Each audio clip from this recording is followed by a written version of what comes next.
What's up, everyone? My name is Alan, founder and consultant at 4Now Marketing, and welcome to day 7 of Braze-mas 2023.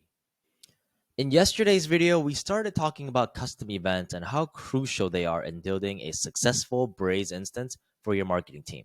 Let's talk more about custom events today, particularly custom event properties, and also dive into purchase events, the butter of Braze.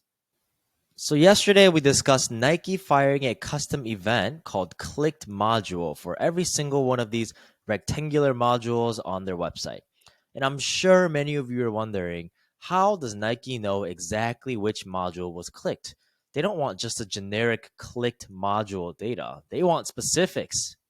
And of course, if I were on Nike's Braze team, I would absolutely want to know which modules were clicked so we can make some personalized retargeting efforts later on. And that's where custom event properties come in. According to the Braze docs, custom event properties are custom event metadata. Once again, metadata is children data that describe their parent data, or also called attributes, which are like adjectives that describe something. So custom event properties or custom event metadata or custom event attributes are additional data that describe that specific instance of the custom event. What does that mean in our context? That means every time a Nike consumer triggers clicked module, Nike can choose to log additional custom event properties along with the clicked module custom event to add some additional context on that specific click of the module. Well, what are some examples of custom event properties that could be helpful in our situation? If you set the timestamp of the custom event, that is a great answer, and I absolutely agree. But timestamp is actually required with all custom events, so that won't count as one of the custom event properties. How about module name? That way, I know exactly which module was clicked in the sea of clicked module custom events. So this one would be Nike Blazer. This one would be Pegasus running shoes. How about maybe section title?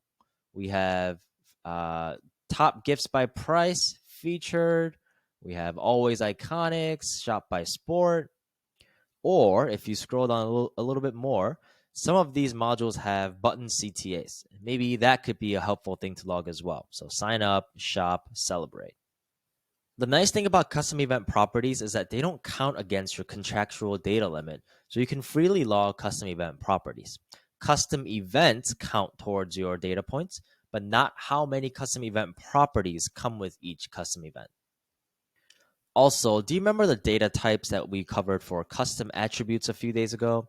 Well, custom event properties are also technically attributes, and that means that all the data type that were available for custom attributes are also available for custom event properties, which is very cool. The only thing to note here is that when I do send additional information as a custom event property to my user profile, you can't actually see those event properties. They're not visible on the user profile, which can sometimes be frustrating for Braze users hoping to check some event property values. But on the next video, we will cover the only place in the Braze dashboard where you can see those event property values. Lastly, let's talk about purchase events. Purchase events are so similar to custom events, so we won't spend too much time here. Purchase events are also user actions, particularly the action of them purchasing an item. And the names of each purchase event will be the product name or the product ID that the consumer purchased. And just like custom events, timestamps are required. Just like custom events, purchase events can also have purchase event properties. And the only two additional requirements for purchase event is that they need to have a currency and a price associated with this purchase event. And that makes sense because it is a purchase event after all. So for me, Christmas came early. I decided to buy myself the Nike Air Max ones that I've been eyeing for $52.97. But silly me, I ordered the wrong size at first, so I did have to make a return and buy another pair. And I did all that just to show that you can have negative prices for purchase events. So I got charged $52.97 for the two Nike Air Maxes that I ordered each, but the refund was a negative $52.97. And that's why my lifetime revenue is only just a single $52.97. And only positive price purchases count towards the total number of purchases counter over here. So even though I have 3 things on my profile, it says I only purchased 2 things. And our final note for today, I mentioned that purchase events are the butter of Braze. While I think purchase events are very cool and can be very helpful, majority of the Braze teams I've worked with choose to use custom events instead of purchase events.